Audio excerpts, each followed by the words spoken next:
भागवत गीता के छठे अध्याय में भगवान कृष्ण अर्जुन को मन को नियंत्रित करने, ध्यान करने और आत्म संयम का मार्ग बताते हैं। इस अध्याय में कुल 47 श्लोक हैं। पहला अध्याय है कर्म और संन्यास। श्री कृष्ण कहते हैं केवल कर्म छोड़ देना ही संन्यास नहीं है। जो व्यक्ति अपने कर्मों को बिना फल की इच्छा के करता है वही सच्चा योगी है।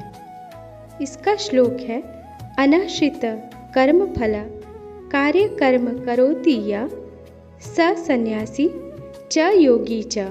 अर्थात जो व्यक्ति कर्म के फल पर निर्भर न रहकर अपना कर्तव्य करता है वही सच्चा सन्यासी और योगी है। दूसरा श्लोक है मन ही मित्र और मन ही शत्रु।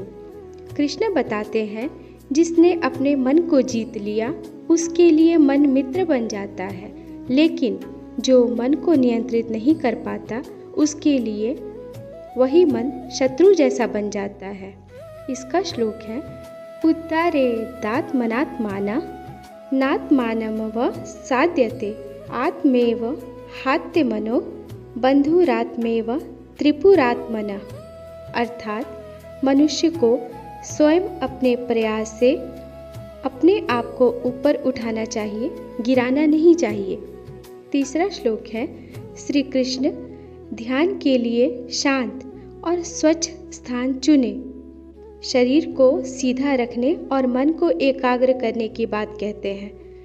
ध्यान करते समय मन को बार बार भटकाने से रोककर परमात्मा में लगाना चाहिए।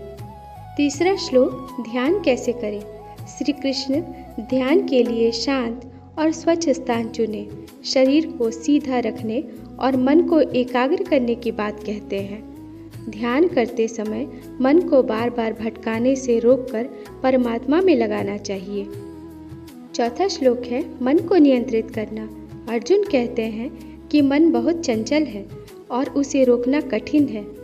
तब कृष्ण कहते हैं असंशय महाबहो मनो दुर्निग्रह चलम अभ्यासेन तु कौन्तेय वैराग्येण च गृह्यते।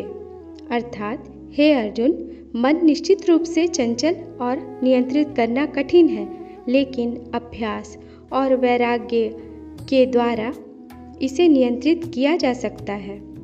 पांचवा श्लोक है सच्चा योगी कौन।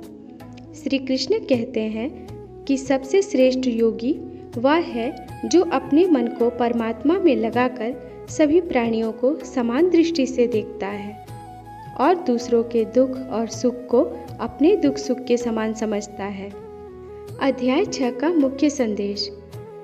छठे अध्याय का सबसे बड़ा संदेश है मन को अपना मित्र बनाओ, नियमित अभ्यास करो, इच्छाओं पर नियंत्रण रखो और ध्यान के माध्यम से अपने भीतर शांति खोजो।